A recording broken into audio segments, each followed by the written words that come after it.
Hello students, তোমরা দেখছো তোমাদের প্রিয় YouTube channel institute of school mathematics. আমরা সমাধান করছিলাম নবম শ্রেণীর দশম অধ্যায় লাভ ক্ষতি। অলরেডি আমরা এই লাভ ক্ষতির উপরে 7টি ক্লাস করে ফেলেছি। যে ভিডিওগুলির লিংক তোমরা ডেসক্রিপশন বক্সে পেয়ে যাবে, যদি না দেখে থাকো অবশ্যই একবার দেখে নিও। আজকের অষ্টম ক্লাসে আমরা লাভ ক্ষতির যে এক্সারসাইজ আছে কোষে দেখি 10.2 এর 4 এবং 5 এমসিকিউ ও সংক্ষিপ্ত প্রশ্নধর্মী উত্তরগুলো দেখে নেব। যদি তোমরা এই ক্লাসটি সম্পূর্ণভাবে বুঝতে চাও তাহলে অবশ্যই ক্লাসটি শেষ পর্যন্ত এবং স্কিপ না করে দেখো, তাহলেই বুঝতে পারবে। চলো শুরু করা যাক।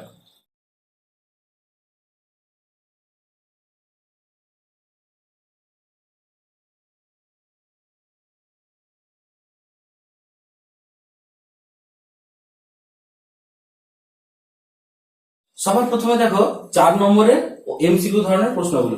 প্রথম প্রশ্নে আছে ক্রয় মূল্য ও বিক্রয় মূল্যের অনুপাত 10:11 হলে শতকরা লাভ। এই ধরনের প্রশ্ন অবশ্যই পরীক্ষায় শর্ট কোশ্চেনে আসে। আমি দেখেছি 1 নম্বর অথবা 2 নম্বরে বিভিন্ন স্কুলে এসে থাকে। তো তোমরা অবশ্যই এই ধরনের প্রশ্ন কি করে করতে হয় একটু দেখে নাও। দেখো কি বলছে, ক্রয় মূল্য বিক্রয় মূল্যের অনুপাত 10:11। তার মানে আমরা দেখো এখান থেকে ভেবে নিতে পারি ক্রয় মূল্যটা 10 ভাগ হলে বিক্রয় মূল্যটা 11 ভাগ।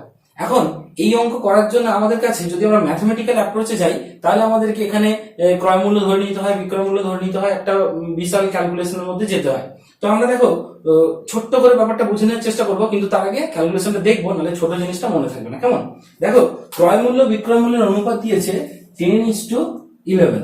এইখান থেকে দেখো আমরা সবসময় জানি যখনই আমাদের অনুপাত দেওয়া থাকে তখনই আমরা কি করতে পারি, ওই দুটোকে ধরে নিতে পারি। তাহলে আমরা ক্রয় মূল্য সেটাকে ধরে নেবো কত বললো তো? ক্রয় মূল্যকে ধরে নেব 10x আর বিক্রয় মূল্যকে ধরে নেব 11x। কেমন? এবার দেখো যখনই ক্রয় মূল্য আর বিক্রয় মূল্য পেয়ে গেলাম তখন আমরা এই ফর্মুলা ইউজ করতে পারবো। কি না, লাভ ইকুয়াল টু বিক্রয় মূল্য মাইনাস ক্রয় মূল্য। তাহলে আমরা এখানে বলতে পারবো x। তো এগুলো সব টাকা, এগুলো টাকা টাকা টাকা। সো আমরা দেখতে পেলাম যে লাভ পেয়ে গেলাম, কিন্তু এখানে জানতে চাইছে শতকরা লাভ। শতকরা লাভ কি করে হয়? দেখো আমরা লাভের এই ফর্মুলা ইউজ করলে এই ফর্মুলা ইউজ করতে হয়। যারা আমার থরলি ক্লাস দেখছো তারা বুঝতে পারছো যে আমরা কিছু বুদ্ধি ইউজ করছি না, শুধুমাত্র বুদ্ধি করে কিছু সূত্র বানিয়ে নিচ্ছি, আর এই সূত্রের বাইরে অঙ্ক কিছু হচ্ছে না। দেখো তাহলে আমরা দ্বিতীয় ফর্মুলা ইউজ করছি, লাভ ইকুয়াল টু ক্রয় মূল্য ইন্টু শতকরা লাভ বাই 100। দেখো লাভটা ছিল আমাদের x, ক্রয় মূল্য ছিল 10x, শতকরা লাভটা নির্ণয় করব। আর নিচে 100 রেখে দিলাম, দেখো একটা শূন্য শূন্য কেটে দিলাম, একটা x কেটে দিলাম। সো আমরা দেখো দেখতে পাচ্ছি শতকরা লাভ ইকুয়াল টু কি হচ্ছে বলতো, 10 এর দিকে চলে এলো 10, এবং এটা শতকরা লাভ মানে পার্সেন্টের অ্যান্সার হবে। তো দেখো এখানে যখন বলা ছিল শতকরা লাভ, তাহলে আর অ্যান্সারে পার্সেন্ট থাকবে না। তো দেখো এখানে কারেক্ট অপশনটা হচ্ছে তোমাদের ডি তে, দেখো 10 আছে। সো এখানে ডিটা হচ্ছে কারেক্ট অপশন। তো এইটা তো হলো আমাদের একদম ডিটেলসে অঙ্ক একটা পড়লে যেরকম হয় তার অ্যান্সার। আমরা শর্ট কোশ্চেনের জন্য সময় বাঁচিয়ে কিভাবে করতে পারি, দেখো এইভাবে করতে পারি। আমাদের এই যে 10 আর 11টা ছিল, এই দুটো কাজে লাগিয়ে কি করছি দেখো, আমরা কি করছি 11 মাইনাস 10 করছি। তাহলে কি পেলাম বলতো? অ্যাকচুয়ালি লাভ পেলাম। এইটা করে এটাকে যদি 10 দিয়ে ভাগ করি তাহলে আমরা কি পেলাম, একক টাকায় লাভ পেলাম, মানে ক্রয় মূল্য দিয়ে ভাগ করে দিলাম। তারপরে দেখো এই যে এটা ছিল ক্রয় মূল্য বিক্রয় মূল্য, ক্রয় মূল্য দিয়ে ভাগ করলাম। এইটাকে যখন আমি 100 দিয়ে গুণ করবো তখন কি হবে বলতো, শতকরা লাভ। তার মানে এরকম যদি একটা আমরা ফর্মুলা মতো মনে রাখতে পারি যে উপরে লাভ নিচে ক্রয় মূল্য ইন্টু 100, তা করলে আমরা শতকরা লাভ পেয়ে যাবো। ঠিক আছে, এরকম ভাবে আমরা মনে রেখেও করতে পারি। ঠিক আছে, এবার চলে এসো 2 নম্বর অঙ্ক। 2 নম্বর অঙ্কে দেখো আছে একটি বই 40 টাকায় কিনে 60 টাকায় বিক্রি করলে শতকরা লাভ। আচ্ছা বলো তো, এই অঙ্কটাকে আমরা এইভাবে করে দেখাবো, 40 টাকায় কিনে 60 টাকায় বিক্রি, তার মানে তো এইটাই 40:60 এরকমই বলা আছে ক্রয় মূল্য বিক্রয় মূল্যের অনুপাত। তাহলে দেখো আমরা এইভাবে না করে এইভাবে করে দেখাচ্ছি, 60 মাইনাস 40 বাই ক্রয় মূল্য মানে 40 ইন্টু 100। দেখো 60 মাইনাস 40 মানে 20 বাই 40 ইন্টু 100। তাহলে এটা 0.002, এটা হলো 50। সো আমাদের অ্যান্সার হলো 50, এবং শতকরা লাভ হবে তাহলে 50%। দেখো এখানে শতকরা লাভ বলেছে, তাহলে 50টা অ্যান্সার, এবং এটা হচ্ছে কারেক্ট অ্যান্সার। আশা করি তোমরা বুঝতে পেরেছো যে কি কতটা সময় বাঁচায় এই অঙ্কটা করতে, আমরা কতটা সময় নিলাম আর এই অঙ্কটা করতে কতটা সময় নিলাম। আমরা এরকম যদি মনে রাখতে পারি খুব সহজে করতে পারবো। লাভ বাই ক্রয় মূল্য ইন্টু 100 ইকুয়াল টু শতকরা লাভ। ক্লিয়ার? ওকে, তাহলে আমরা একটা ছোট্ট ফর্মুলা, লাভ বাই ক্রয় মূল্য equal to into 100 equal to শতকরা লাভ। এবার চলে এসো 3 নম্বর। একটি জামা 360 টাকায় বিক্রি করায় 10% ক্ষতি হলো জামাটির ক্রয় মূল্য। একটা জামা 360 টাকায় বিক্রি করে 10% ক্ষতি হয়েছে জামাটির ক্রয় মূল্য। চলো আমরা একটু অঙ্কের মতো করে দেখি কেমন করে। দেখো একটা জামা ক্রয় মূল্য তা জানি না, তাহলে আমরা কি ক্রয় মূল্য ধরে নিতে পারি, ক্রয় মূল্য মনে করো x, তাকে কি করা হয়েছে 360 টাকায় বিক্রি করা হয়েছে, তাহলে এটা হলো আমাদের ক্রয় মূল্য, আর x টাকা, আর বিক্রয় মূল্য সেটা হচ্ছে 360 টাকা। আচ্ছা, এখন একটা কথা হচ্ছে আমরা এক্সট্রা কেন ধরলাম, কারণ আমাদের অঙ্কের অ্যাপ্রোচ ছিল যে সবসময় আমরা ক্রয় মূল্য থেকে বিক্রয় মূল্যের দিকে অঙ্ক নিয়ে যাবো, এই অ্যাপ্রোচে অঙ্ক করছিলাম। তো দেখো কি হয়েছে, এটা করায় 10% ক্ষতি হয়েছে। তাহলে যখনই ক্ষতি হবে তখন আমাদেরকে কি করবো, এই ক্ষতির ফর্মুলা ইউজ করতে হবে। এই যে ক্ষতির ফর্মুলা, 10% ক্ষতি হয়েছে, তাহলে 10% ক্ষতি হলে দেখো ফর্মুলাটা কি হচ্ছে, ক্ষতি ইকুয়াল টু, আমি আর ফর্মুলাটা লিখছি না, ডাইরেক্ট দেখো ক্রয় মূল্য ইন্টু শতকরা ক্ষতি বাই 100, তার মানে দেখো কাটাকুটি করলে x/10 টাকা। এখন যখন এই ফর্মুলা ইউজ হয় সঙ্গে সঙ্গে এই ফর্মুলা ইউজ করতে হয়। তাহলে আমরা কি পাচ্ছি দেখো তো, ক্ষতি ইকুয়াল টু, আমরা একবার ভ্যালুগুলো বসিয়ে দেবো, দেখো তো তোমরা বুঝে যাবে আশা করি। ক্ষতি মানে হচ্ছে x/10 ইকুয়াল টু, দেখো কি ছিল ক্রয় মূল্য মানে x মাইনাস বিক্রয় মূল্য, এটা করছে, হ্যাঁ এটা হচ্ছে বিক্রয় মূল্য মানে হচ্ছে 360। দেখো সমাধান করবো আমরা x এর ভ্যালু পেয়ে যাবো, x এর দিকে নিয়ে চলে যাচ্ছে x/10 minus x equal two minus 360, এটা বিয়োগ করলে হচ্ছে দেখো minus 9x/10 equal to minus 360, minus minus কেটে গেল। আচ্ছা 9 দিয়ে যদি এটা কাটি দেখো 4 9 36 40, তাহলে x ইকুয়াল টু হচ্ছে 10 দিয়ে গুণ করলে 400। তাহলে আমাদের 400 টাকা হলো জামাটির ক্রয় মূল্য। দেখা যাক কোন অপশনে আছে, এখানে এইতে আছে অপশন বি তে, সো এটা হলো বিটা কারেক্ট অপশন। আশা করি বুঝে গেলে কত সহজ হয়ে গেল। তাহলে আমরা কি এর মতো দেখো এটাকে আমরা ওরকম চাইলে শর্টকাট টেকনিক করে নিতে পারি, কিন্তু ওটা আমি তোমাদের উপর ছেড়ে দিচ্ছি, তোমরা নিজেরা তৈরি করবে, কেমন? আমরা ঠিক যেরকম ভাবে ডিটেলস হয় দেখিয়ে দিলাম, তোমরা চাইলে শর্টকাট টেকনিক তৈরি করে নিতে পারো। চলে এসে আমরা পরের অঙ্ক, 4 নম্বর অঙ্ক। 20% ছাড় দিয়ে বিক্রি করায় একটি জ্যামিতি বাক্সের বিক্রয় মূল্য হয় 48 টাকা, জ্যামিতি বাক্সের ধার্য মূল্য কত? তো দেখো এটা হচ্ছে ধার্য মূল্য আর বিক্রয় মূল্য অঙ্ক। আমরা বলেছিলাম যে অঙ্কের আমাদের দুটো অ্যাপ্রোচ হয়, এক হচ্ছে ক্রয় মূল্য থেকে বিক্রয় মূল্যে আসা, আর হচ্ছে ধার্য মূল্য থেকে বিক্রয় মূল্যে আসা। তাহলে এটা হচ্ছে ধার্য মূল্য থেকে বিক্রয় মূল্যে আসার অঙ্ক, এবং ধার্য মূল্যটা দেখো এখানে কি হয়েছে, দেওয়া নেই। তাহলে আমরা কি করবো, ধার্য মূল্যটাই জানতে চাইছে, তাহলে আমরা ধার্য মূল্যটা ধরে নেবো। তাহলে আমরা মনে করছি ধার্য মূল্য সমান কত, x টাকা। এখন x টাকা ধার্য মূল্য ধরে নিলাম, আর দেখো বিক্রয় মূল্য দিয়ে দিয়েছে 48 টাকা, বিক্রয় মূল্য দিয়ে দিয়েছে 48 টাকা। তো এই ধার্য মূল্য দেওয়া আছে এবং তার উপর দেখো কত ছাড় দেওয়া হয়েছে, 20% ছাড়। তাহলে 20% ছাড় দেওয়া হলে এই যে ধার্য মূল্যের উপর 20% ছাড়ের যে সূত্র, এটা আমরা ইউজ করি। এটা দেখো, তাহলে আমরা কি বলতে পারি, ছাড় ইকুয়াল টু দেখো আমরা সূত্রটা লিখছি না, তোমরা বুঝে নেবে, ধার্য মূল্য ইন্টু 20% মানে শতকরা এটা বাই 100, তার মানে কাটাকুটি করলে হচ্ছে x/5 টাকা। এবার দেখো যখনই এই ফর্মুলা ইউজ হয় সঙ্গে সঙ্গে আমাদের এই ফর্মুলাটা ইউজ করতে হয়। তাহলে আমরা একবারে ফর্মুলাটা লিখছি না, উত্তরগুলো লিখছি। দেখো ছাড়ের জায়গায় লিখছি x/5, ধার্য মূল্যের জায়গায় লিখছি x, বিক্রয় মূল্যের জায়গায় দেখো 48। সমাধান করব, তাহলে x/5 মাইনাস x সমান মাইনাস 48। সো এটা সমাধান করলে minus 4x/5 equal to minus 48, এটা কেটে গেল, 4 দিয়ে কাটলে 4 12 48, তাহলে x ইকুয়াল টু 5 12 60 টাকা। তো ধার্য মূল্য হবে 60 টাকা, এবং 60 টাকা দেখো কোন অপশন আছে, এ। তাহলে অপশন এটা হচ্ছে তোমাদের কারেক্ট। তো দেখো আমি প্রত্যেকটা অঙ্ক তোমাদেরকে একই প্যাটার্নে করে দেখাচ্ছি, ক্রয় মূল্য থেকে শুরু করে বিক্রয় মূল্য, ধার্য মূল্য থেকে শুরু করে বিক্রয় মূল্য। চলো এবার দেখি 5 নম্বরটা। 5 নম্বর অঙ্কে আছে, এক খুচরো বিক্রেতা ধার্য মূল্যের উপর 20% ছাড়ে ওষুধ কিনে ক্রেতাকে ধার্য মূল্যে ওষুধ বিক্রি করেন, খুচরো বিক্রেতা শতকরা লাভ। দেখো গল্পটা হচ্ছে এরকম যে একজন ওষুধ বিক্রেতা তিনি দুটো কাজ করেছেন, একবার নিজে ওষুধ কিনেছেন আর একবার নিজে ওষুধ বিক্রি করেছেন। যখন কিনেছেন কি করেছেন, তিনি ধার্য মূল্যের উপর 20% ছাড়ে কিনেছেন, আর যখন বিক্রি করেছেন তখন ধার্য মূল্যেই বিক্রি করেছেন, কেমন? দেখো তাহলে আমরা কিভাবে করছি, আমরা ওটাকে ধার্য মূল্য থেকে অঙ্কটা শুরু করছি। দেখো তাহলে আমরা মনে করছি ধার্য মূল্য সমান x টাকা, এটা যেই মনে করব তাহলে তার উপর 20% ছাড় দেওয়া হবে। আর তাহলে আমরা ধার্য মূল্যের এই যে এই প্রশ্নটা এইটা ইউজ করি, যে ছাড় ধার্য মূল্যের ছাড়ের হিসাবটা, সূত্রটা দেখো, ছাড় ইকুয়াল টু তাহলে ধার্য মূল্য ইন্টু 20/100, ওই ফর্মুলা শতকরা ছাড় বাই 100, তাহলে এটা হচ্ছে দেখো x/5 টাকা। এইটা হলো ছাড়। যখনই এই ফর্মুলা ইউজ হয় তখনই আমাদের এই ফর্মুলা ইউজ করতে হয়। এই ফর্মুলায় কি আছে দেখো, ছাড় ইকুয়াল টু ধার্য মূল্য মাইনাস বিক্রয় মূল্য। তাহলে আমরা দেখো এটাকে ঘুরিয়ে যদি লিখি তাহলে এরকম পাচ্ছি, বিক্রয় মূল্য ইকুয়াল টু ধার্য মূল্য প্লাস ছাড় মাইনাস ছাড়। বুঝতে পেরেছো? ওটাকে ঘুরিয়ে লিখলাম, বিক্রয় মূল্য ইকুয়াল টু ধার্য মূল্য মাইনাস ছাড়, এদিক ওদিক সরিয়ে নিলাম। সেটা হলো আমাদের দেখো 4x/5 টাকা। তো এইটা হলো বিক্রয় মূল্য। এটা কিসের বিক্রয় মূল্য?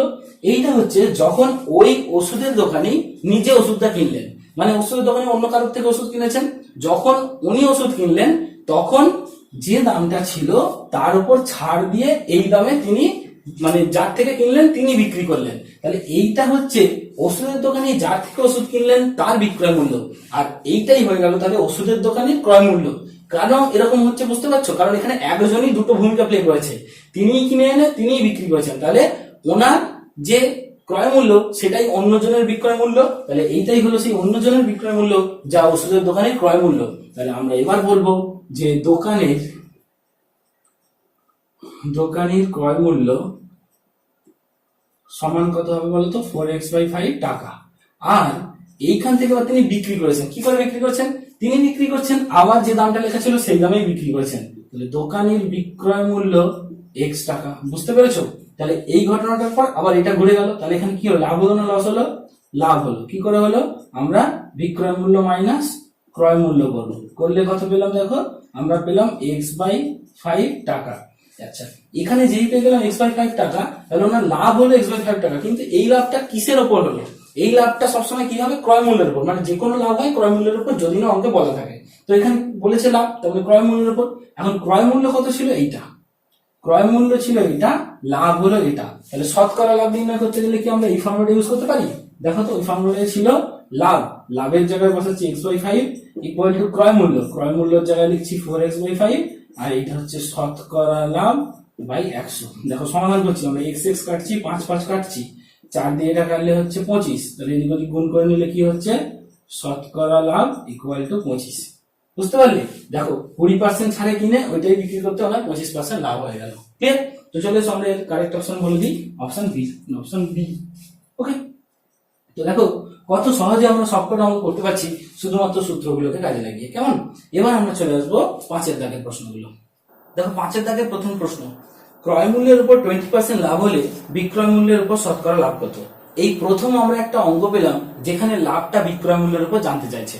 তো দেখো এখানে ক্রয় মূল্যের উপর 20% লাভ। আচ্ছা দেখো, এর ক্ষেত্রে আমরা ক্রয় মূল্যটাকে x না ধরে যদি আমরা 100 ধরে করি আমাদের খুব সুবিধা হবে। দেখো কিভাবে করছি, আমরা একটা নতুন পদ্ধতিতে বলছি যে ক্রয় মূল্যের উপর 20% লাভ, তো আর কোনো ফিগার নেই, যেহেতু অন্য কোনো নাম্বার নেই, তাহলে আমরা 100 ধরে অঙ্ক রাখবো। তাহলে ক্রয় মূল্যের উপর 20% লাভ, তাহলে আমরা মনে করছি ক্রয় মূল্য হচ্ছে 100 টাকা, তাহলে 20% লাভ হয়েছে, তাহলে লাভ মানে কি 20 টাকা, এটাই তো ডেফিনেশন ছিল। 20% লাভ মানে কি 100 টাকা ক্রয় মূল্য হলে লাভ 20 টাকা, তাহলে কি এখান থেকে আমরা বিক্রয় মূল্য পাবো? বিক্রয় মূল্য কত হবে, হচ্ছে ক্রয় মূল্য প্লাস লাভ। এই যে লক্ষ্য করে এই ফর্মুলা ইউজ করছি, বিক্রয় মূল্য সমান ক্রয় মূল্য প্লাস লাভ, তাহলে আমরা দেখো ক্রয় মূল্য প্লাস লাভ সমান 120 টাকা।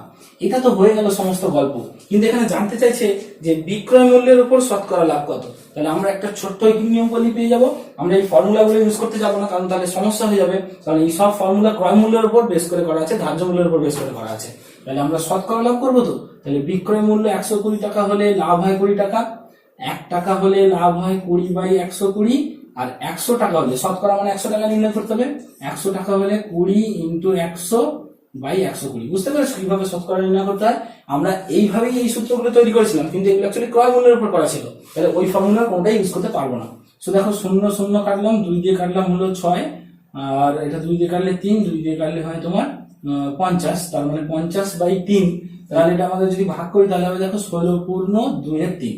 তো আমরা এর যে অ্যান্সারটা লিখবো যে ক্রয় মূল্যের উপর শতকরা লাভ কত, যেহেতু শতকরা কথাটা ওখানে আছে, আমরা শুধু 16 পূর্ণ 2/3 লিখে দেবো। কেমন?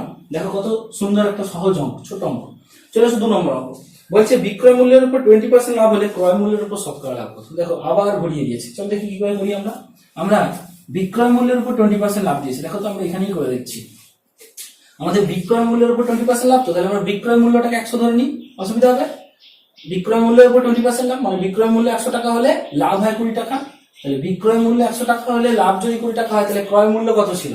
ক্রয় মূল্য কি কত ছিল? বিক্রয় মূল্য মাইনাস লাভ, তার মানে 80 টাকা। ভেবে দেখো এটা কি ভুল বলছি না ঠিক বলছি? আমরা 80 টাকার উপর 20 টাকা লাভ করলে তবে তো বিক্রয় মূল্য 100 টাকা হবে, তাই না? লাভ মানে যেটা যোগ হবে, মানে আমরা এই ফর্মুলাটা ইউজ করলাম। ক্লিয়ার? তো দেখো এবার ওখানে জানতে চাইছে যে ক্রয় মূল্যের উপর লাভ কত, তাহলে ক্রয় মূল্যের উপর করি। 80 টাকায় লাভ হলো 20 টাকা, 1 টাকায় লাভ হলো 20/80 টাকা, আর 100 টাকায় লাভ হলো 20 × 100/80, 0 0 2 4 4 25, সো এটা হবে 25%। দেখো এর ক্ষেত্রেও দেখো শতাংশ কথাটা, শতকরা কথাটা বলে দিয়েছে, সো অ্যান্সার আমরা শুধু 25 লিখবো। এই ঘটনাটা কিন্তু তোমাদেরকে বুঝতে হবে যে লাভটা কিসের উপর, কিছু না বলা থাকলে ক্রয় মূল্যের উপর, কিন্তু বলা থাকলে যার উপর তা। তাহলে যখনই বলবে 20% লাভ, তার মানে সেটা কার উপর? বিক্রয় মূল্যের উপর বলেছে, তাই জন্য বিক্রয় মূল্য 100 হলে লাভ 20 টাকা। তাহলে বিক্রয় মূল্য 100 টাকা হলে লাভ 20 টাকা, তাহলে ক্রয় মূল্য কত ছিল? নিশ্চয়ই 80 টাকা ছিল, তবে না 20 টাকা লাভ করে বিক্রয় মূল্য 100 টাকা হয়েছিল। ঠিক আছে, তো এই লজিকে হয়ে গেল দুটোই একটু অন্যরকমের অঙ্ক, কিন্তু একই ধর্মী। এবার চলে এসে দেখো 3 নম্বর, 110টি আম বিক্রি করে 120টি আমের ক্রয় মূল্য পেলে শতকরা লাভ কত? বাহ, কি অদ্ভুত অঙ্ক! দেখো এখানে কোনো টাকার কথাই নেই, টাকা ছাড়াও আমাকে লাভ হিসাব করতে হবে। কি করতে হবে না, 110টি আম বিক্রি করে 120টি আমের ক্রয় মূল্য পেলে 110টি আম বিক্রি করব, কিন্তু 120টি আমের ক্রয় মূল্য পাবো। তাহলে আমরা কি বলে যে শতকরা লাভ কত? আচ্ছা দেখো, আমরা এক কাজ করি না, আমের একটা দাম ঠিক করে নিই। আমরা দেখো চাইলে একটা আমের দাম 2 টাকা, 4 টাকা, 10 টাকা, এক্স টাকা ধরেও করতে পারি। ইন জেনারেল এক্স টাকা ধরেই করা উচিত, কারণ আমের দামটা কি হবে সেটা আমরা 1, 2, 3, 4 বলতে পারি না, কিন্তু এক্স টাকা ধরা উচিত। কিন্তু তোমরা যারা অঙ্ক অনেক করছো তারা বুঝতে পারছো যে যখনই আমরা কোনো জিনিস ধরি সেই জিনিস অঙ্কের শেষে কোনো না কোনো ভাবে কেটে যায়। তাহলে আমরা এক্স ধরে বেকার সমস্যাটাকে না জটিল করে আমরা যদি করি যে একটা আমের দাম 1 টাকা মনে করি, তাহলে আমাদের সুবিধা হবে, কারণ এক্স তো গিয়ে শেষে কাটতো, 1 ধরলেও কাটবে, 2 ধরলেও কাটবে, 3 ধরলেও কাটবে, তাহলে আমরা 1 টাকা ধরে করছি। তাহলে দেখো এই গল্পটা এখন কি পাল্টে গেল না, 110টি আম বিক্রি করে 120টি আমের ক্রয় মূল্য পেলো। তাহলে 110টি আম বিক্রি করলে 110টি আমের দাম 110 ইন্টু আম 1 সমান 110 টাকা। 1 টাকা করে তো একটা দাম, যদি মনে মনে ভাবি। এটা কিন্তু শুধুমাত্র এমসিকিউ করছি বলেই, সংক্ষিপ্ত ধর্মী করছি বলেই করছি, নাহলে বড় হলে কিন্তু আমরা করতাম না। আর 120টা আমের দাম কত হবে? 120 ইন্টু 1 মানে 120 টাকা। তার মানে এত টাকায় আমটা কিনে এত টাকায় সে বিক্রি করলো। এবার বলছে শতকরা লাভ, তাহলে লাভ কি করে হবে? লাভ হবে 120 মাইনাস 110 মানে 10 টাকা। এখন এই 10 টাকাটা কিসের লাভ হলো? ক্রয় মূল্যের উপর। তার মানে 110 টাকায় লাভ হলো 10 টাকা। আমরা ওইটি নিয়মও করতে পারি, বা এই ফর্মুলাটা ইউজ করেও কি করতে পারি?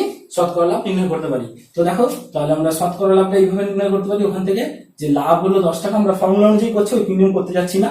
তো লাভ হলো 10 টাকা সমান, দেখো লাভ সমান ক্রয় মূল্য ইন্টু শতকরা লাভ বাই 100। সমাধান করছি, 0 0 কেটে দিলাম, আর এইটা এদিক সরিয়ে দিলেই দেখো হয়ে যাবে শতকরা লাভ সমান 10 ইন্টু 10 বাই 11, তার মানে 100 বাই 11, তার মানে হচ্ছে 9 9 11 99, 9 পূর্ণ 1 11।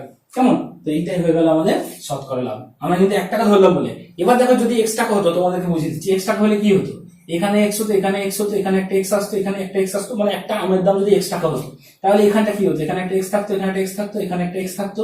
তাহলে এখানটা কি হতো? যে এত টাকার আম কিনে এত টাকায় লাভ হতো, তাহলে এখানে একটা x থাকতো, আর এখানে একটা x থাকতো, এখানে x কেটে যেত। বুঝতে পেরেছো? তাহলে x ধরে যাই ধরে একই ব্যাপার। তো এই আমাদের বেরোলো যে 9 পূর্ণ 1 11। এবার চলে এসো আমরা দেখে নিই 4 নম্বর অঙ্কটা। 4 নম্বর অঙ্কে আছে সময় মতো ইলেকট্রিক বিল জমা দিলে 15% ছাড় পাওয়া যায়। সুমন বাবু সময় মতো ইলেকট্রিক বিল জমা দিয়ে 54 টাকা ছাড় পেলেন, তার ইলেকট্রিক বিল কত ছিল? আচ্ছা, ইলেকট্রিক বিল যেটা ছিল সেটাকে আমরা যদি এইভাবে ভাবি, মনে করো বিলটাই হচ্ছে একটা কাগজ, যে কাগজটার দামটা হচ্ছে বিলের পরিমাণটা সেই কাগজে লেখা থাকে। তাহলে ইলেকট্রিক বিলের পরিমাণটা যদি ইলেকট্রিক বিলে লেখা থাকে, সেটা ঠিক ইলেকট্রিক বিলের ধার্য মূল্যের মতো কাজ করবে না। তাহলে আমরা ওটাকে ইলেকট্রিক বিলের পরিমাণ বলবো, কিন্তু মনে মনে ভাববো ধার্য মূল্য। কেমন? তাহলে দেখো আমরা বলছি যে বিলের পরিমাণ x টাকা, তাহলে আমরা কিন্তু মনে মনে ভাববো এটা হচ্ছে ধার্য মূল্য। এবার কি হয়েছে, এর উপর তিনি 15% ছাড় পেয়েছে, তাহলে এর উপর 15% ছাড়। দেখো 15% যদি ছাড় হয়, এই ফর্মুলাটা আমরা ইউজ করতে পারবো না। এই ফর্মুলাটা ইউজ করি যে ছাড় সমান ধার্য মূল্য ইন্টু শতকরা ছাড় বাই 100। তাহলে ছাড়টা আমরা নির্ণয় করতে চাইছি, ছাড় সমান ধার্য মূল্য মানে হচ্ছে বিলের পরিমাণ ইন্টু শতকরা ছাড় বাই 100। কাটাকুটি করছি না, আমরা এই অবস্থায় রেখে দিচ্ছি 15x বাই 100 টাকা। তো ছাড় বেরোলো 15x বাই 100 টাকা। এখন অঙ্কে দেখো বলে দিয়েছে তিনি ছাড় পাবেন 54 টাকা। তাহলে আমরা কি ছাড়ের জায়গায় 54 লিখে দিতে পারি? তাহলে এটা সমাধান করলে কি হচ্ছে দেখো তো, x equal to 54 into 100 by 15। 5 দিয়ে করলে 3 5 15, 5 দিয়ে করলে 5 20 100, 3 দিয়ে হচ্ছে 3 1 3 24, 3 আসছে 24, 18 ইন্টু 20 36 0 টাকা, 360 টাকা। সো আমরা বলতে পারি যে বিলের পরিমাণ ছিল 360 টাকা। কেমন? তো এর ক্ষেত্রে তোমরা অ্যান্সার লিখবে 360 টাকা। এবার চলে এসো 5 নম্বর অঙ্ক। 5 নম্বর অঙ্কে আছে বিক্রয় মূল্যের উপর 20% ক্ষতিতে একটি দ্রব্য 480 টাকায় বিক্রি করা হলে দ্রব্যটির ক্রয় মূল্য কত? তাহলে দেখো একটা দ্রব্য বিক্রি করা হয়েছে যেটা বিক্রয় মূল্যের উপর 20% ক্ষতি হয়েছে। ভেবে দেখো, এই অঙ্কটা একটু কিন্তু ঘোরানো আছে। নর্মালি ক্ষতি হয় ক্রয় মূল্যের উপর, কিন্তু এখানে বলা হয়েছে বিক্রয় মূল্যের উপর 20% ক্ষতি হয়েছে। তাহলে 480 টাকায় দ্রব্যটি বিক্রি করা হলে দ্রব্যটির ক্রয় মূল্য কত? তাহলে 480 টাকায় দ্রব্যটি বিক্রি করা হয়েছে, তার মানে তো বিক্রয় মূল্য হলো 480 টাকা। এখন এর ওপরেই তো হয়েছে আসলে 20% ক্ষতি, তাহলে আমরা ক্ষতি সমান বলতে পারবো বিক্রয় মূল্যের ওপর 20%। তাহলে বিক্রয় মূল্য ইন্টু 20/100 টাকা। এখন দেখো এইটা তোমাদের যদি বুঝতে অসুবিধা, তোমরা এখানে ভাবো, মনে করো এটা ক্রয় মূল্যের উপর লাভ, কি করতাম? ক্রয় মূল্য ইন্টু শতকরা লাভ বাই 100। মনে করো ক্রয় মূল্যের উপর ক্ষতি, কি করতাম? ক্রয় মূল্য ইন্টু শতকরা ক্ষতি বাই 100। তাহলে ক্রয় মূল্যের উপর যদি হলে এগুলো ক্রয় মূল্য থাকে, বিক্রয় মূল্যের উপর হলে এগুলো বিক্রয় মূল্য থাকবে, তাই করেছি ক্ষতি সমান বিক্রয় মূল্য ইন্টু শতকরা ক্ষতি বাই 100। না হলে তোমরা ওই নিয়ম করে করতে পারো। তো দেখো এখানে সমাধান করলে আমরা পাচ্ছি, আমরা 0 0 কেটে দিচ্ছি, 0 0 কেটে দিচ্ছি, তাহলে দেখো 48 ইন্টু 2 মানে হচ্ছে 96 টাকা। তাহলে 96 টাকা হলো ক্ষতি, তাহলে বিক্রয় মূল্য এটা ক্ষতি, তাহলে আমাদের ক্রয় মূল্য কত বলতো? বিক্রয় মূল্যের উপর ক্ষতি কখন হবে? তার মানে নিশ্চয়ই বিক্রয় মূল্য যেটা তার থেকে ক্রয় মূল্যটা বেশি ছিল, তবেই না ক্ষতি হয়েছে। তাহলে আমরা ক্রয় মূল্য সমান কি হবে? বিক্রয় মূল্যের থেকে বেশি, তার মানে বিক্রয় মূল্য ছিল 480 টাকা, কতটা বেশি হবে? যতটা ক্ষতি হয়েছে ততটা বেশি। বোঝা গেল? তার মানে এর ক্ষেত্রে ক্রয় মূল্য সমান হয়ে গেল বিক্রয় মূল্য প্লাস ক্ষতি, কিন্তু অন্য জায়গায় দেখো মাইনাস হয়, বুঝতে পারছো তো? এখানে কিন্তু উল্টো হবে। তো এর ক্ষেত্রে হলো কি, এটা 6 আর 16 17 হচ্ছে 576 টাকা। সো এর ক্ষেত্রে তোমাদের যে অ্যান্সারটা লিখতে হবে, যে দ্রব্যটির ক্রয় মূল্য কত? দ্রব্যটির ক্রয় মূল্য হবে 576 টাকা। একটা জিনিস কিন্তু খুব মাথায় ভালো করে রাখবে, এখানে যা ফর্মুলা সব ক্রয় মূল্যের উপর, আমরা এটা বিক্রয় মূল্যের উপর করছি, তাহলে ওই ফর্মুলা কিন্তু ভ্যালিড নয়, ওইটার মতো এখানে লিখবে না। তোমরা এখানে ভেবে নিজে থেকে ভাবো যে এই দামে বিক্রি করে ক্ষতি হয়েছে এত, তাহলে ক্রয় মূল্যটা নিশ্চয়ই তার থেকে বেশি ছিল, তবে না ক্ষতি হয়েছে। তা বেশি কি করে পাবো? যোগ করে, তাই যোগ করলাম। কেমন? এবার চলে এসো 6 নম্বর অঙ্ক। 6 নম্বর অঙ্কের আছে, একটি দ্রব্য পরপর 20% ও 10% ছাড়ে বিক্রি করলে সমতুল্য ছাড় কত? তো দুবার ছাড় দেওয়া হয়েছে, একবার 20% একবার 10%, তাহলে সমতুল্য ছাড় কত? এই ধরনের অঙ্ক প্রচুর আছে, এমনকি তোমরা যারা একটু বড় হয়ে পরে কম্পিটিটিভ এক্সাম দেবে, বিভিন্ন চাকরির পরীক্ষা দেবে, তখনও আসে। তো দেখো আজকে আমরা করছি, সেই ভিতটা এখন তৈরি হবে। আমাদের পরপর দুবার ছাড় দেওয়া হয়েছে, একবার 20% একবার 10%, এর সমতুল্য ছাড়। দেখো আমরা কিভাবে করছি, মনে করছি জিনিসটার দাম হচ্ছে 100 টাকা। যদি কোনো জিনিসটার দাম 100 টাকা হয়, আমরা এক্স ধরেও করতে পারি, কিন্তু 100 ধরে করবো, কারণ এখানে আর কোনো ডিজিট নেই, অন্য ডিজিট থাকলে একটু সমস্যা হতো। তো 100 টাকা যদি জিনিসটার দাম হয়, দাম মানে আমরা এটাকে ছাড় দেওয়া হয়েছে, তো ছাড় তো কিসের উপর দেওয়া হয়? তোমার ধার্য মূল্যের উপর। তাহলে 100 টাকা মনে করো ধার্য মূল্য, ধার্য মূল্য 100 টাকা, তার উপর 20% ছাড় দিল, তাহলে তো বলো তো এ মূল্য কত হলো? তোমার বিক্রয় মূল্য, বিক্রয় মূল্য হলো 100 টাকায় 20 টাকা ছাড়। এই যে 20% ছাড় মানে কি? ছাড় সমান 20 টাকা, ছাড় সমান 20 টাকা মানে 100 টাকা থেকে 20 টাকা কমে গেল, 80 টাকা হয়ে গেল বিক্রয় মূল্য। কেমন? এবার আবার 10% ছাড় দেওয়া হয়েছে, তাহলে এবার 10% ছাড়টা কার উপর দেওয়া হবে? 10% ছাড় তো দেওয়া হয়, মানে কথা হচ্ছে 100 টাকায় 10 টাকা ছাড়, কিন্তু এখানে দাম তো 80 টাকা, 80 টাকার উপর তাহলে 10 টাকা ছাড় দেওয়া হবে। তাহলে কেমন করে দেওয়া হচ্ছে দেখো, আমরা এবার কিন্তু এই ফর্মুলাটা ইউজ করবো। এটা আমরা ফর্মুলা ইউজ না করেও করতে পেরেছি, কারণ 100 ধরেছি বলে। এবার আমরা এই ফর্মুলা ইউজ করছি। তাহলে দ্বিতীয়বারের ছাড় সমান কি হচ্ছে? ধার্য মূল্য। দেখো এই ধার্য মূল্য রিডিউস হয়ে যেতে চলে এসছে, তাহলে এই ধার্য মূল্য ইন্টু শতকরা ছাড় 10% বাই 100। দেখো এটা কেটে গেল, 0 0 কেটে গেল, 8 টাকা, 8 টাকা ছাড়। তাহলে 8 টাকা ছাড় দিলাম মানে জিনিসটার দাম কত হলো? এই ফর্মুলার পরে এই ফর্মুলা ইউজ করো, এই ফর্মুলায় হচ্ছে জিনিসটার দাম, দাম মানে আমরা বিক্রয় মূল্য বলছি, বিক্রয় মূল্য সমান কি হচ্ছে? ধার্য মূল্য মাইনাস ছাড়। ঘুরিয়ে দিলে দেখো ধার্য মূল্য এখানে ছিল 80 টাকা মাইনাস 8, তার মানে হলো আমার 72 টাকা। তো আমরা যেটা দেখতে পেলাম সেটা হলো আমার 100 টাকার জিনিস পরপর দুবার ছাড় দিয়ে 72 টাকায় বিক্রি হলো। এবার ভাবো তাহলে মোট ছাড় কত হলো? মোট ছাড় হলো তো 100 টাকার জিনিস থেকে 72 টাকা কমে গেল, তার মানে হচ্ছে তোমার 2 10 8 28 টাকা। তাহলে 28 টাকা মোট ছাড়। তাহলে 100 টাকায় যদি 28 টাকা ছাড় দিই, দেখো জিনিসটার মেন দাম ছিল 100 টাকা, 100 টাকায় যদি 28 টাকা ছাড় দিই, তাহলে শতকরা ছাড় কত হলো? শতকরা ছাড় কত হলো? 100 টাকায় 28 টাকা ছাড় মানে 28%, এখানে পার্সেন্ট লিখবো, শতকরা ছাড় 28। কেমন? তো এর ক্ষেত্রে তোমরা যে অ্যান্সারটা লিখবে সেটা হচ্ছে 28, যেহেতু শতকরা কথাটা আছে তো পার্সেন্ট দিতে হবে না। তো দেখো এই জিনিসটা কিন্তু খুব কেয়ারফুলি করতে হবে, যে আমরা এই যে 100 টাকা ধরেছিলাম, তাতে আমাদের দুটো লাভ হয়েছে। এইখানে একটা এরকম ফর্মুলা ইউজ করতে হয়নি, আর এখানে একটা এরকম ফর্মুলা ইউজ করতে হয়নি। এই যে লাভ হয়েছে, আমরা এক্স ধরে বললো একই হতো। তো 100 টাকা দিয়ে প্রথমের ছাড়টা খুব ইজিলি বেরিয়ে গেল, তারপরে ছাড়টা আমাদেরকে ফর্মুলা দিয়ে হিসাব করে বার করতে হলো, দুটো মিলিয়ে মোট ছাড়টা দেখে নিলাম কত হলো, যে এই দামটা কমে এত হয়ে গেল, মোট ছাড় হলো 28 টাকা। তাহলে 100 টাকার জিনিসটাই তো 28 টাকা ছাড় পেলো, তাহলে ওটাই তো হলো তোমার শতকরা ছাড়, তাহলে শতকরা ছাড় হলো 28। ক্লিয়ার? তো আজকের ক্লাস আমরা এখানেই শেষ করছি এবং এর সঙ্গে সঙ্গে আমাদের কিন্তু লাভ ক্ষতি শেষ হয়ে গেল। আর বেশ কিছু অঙ্ক আমি তোমাদেরকে করাইনি, যেমন কোষে দেখি 10.2 এর তোমার 1, 2, 3 এর অঙ্কগুলো করাইনি। এই অঙ্কগুলো মূলত কনসেপ্ট গ্রো এর জন্য করা আছে এবং আমি তোমাদেরকে পার্ট 1 ক্লাসে বেশ কিছু উদাহরণ দিয়ে কনসেপ্ট তৈরি করে দিয়েছি। যদি তোমরা ওই ক্লাসটি না দেখে থাকো, ডেসক্রিপশন বক্স থেকে লিংক নিয়ে দেখে নাও, আশা করি বুঝে যাবে। তারপরেও যদি এই সমস্যাগুলোর তোমাদের প্রয়োজন হয় ওই 1, 2, 3 এর, আমার কমেন্ট বক্সে লিখে জানিও, আমি একটা আলাদা ভিডিও বানিয়ে দেবো। আর এই ক্লাসটি বুঝতে অসুবিধা হলে আমার কমেন্ট বক্সে লিখে জানিও, আমি তোমাদেরকে উত্তর দেওয়ার চেষ্টা করবো। আর এই ক্লাস ভিডিওটি যদি ভালো লেগে থাকে তো তোমাদের YouTube channel institute of school ম্যাথমেটিক্সকে সাবস্ক্রাইব করে নিয়ে বেল আইকন সেট করে রাখো, যাতে ক্লাস ভিডিও সংক্রান্ত লেটেস্ট নোটিফিকেশন সবার প্রথম পাও। তোমার বন্ধুদের মধ্যে ভিডিও লিঙ্কগুলিও শেয়ার করতে পারো, যাতে তারাও এই ভিডিওগুলি থেকে উপকৃত হয়। দেখা হচ্ছে পরের ক্লাসে, নিশ্চয়ই কোনো না কোনো নতুন নবম শ্রেণীর অধ্যায় নিয়ে ফিরে আসবো।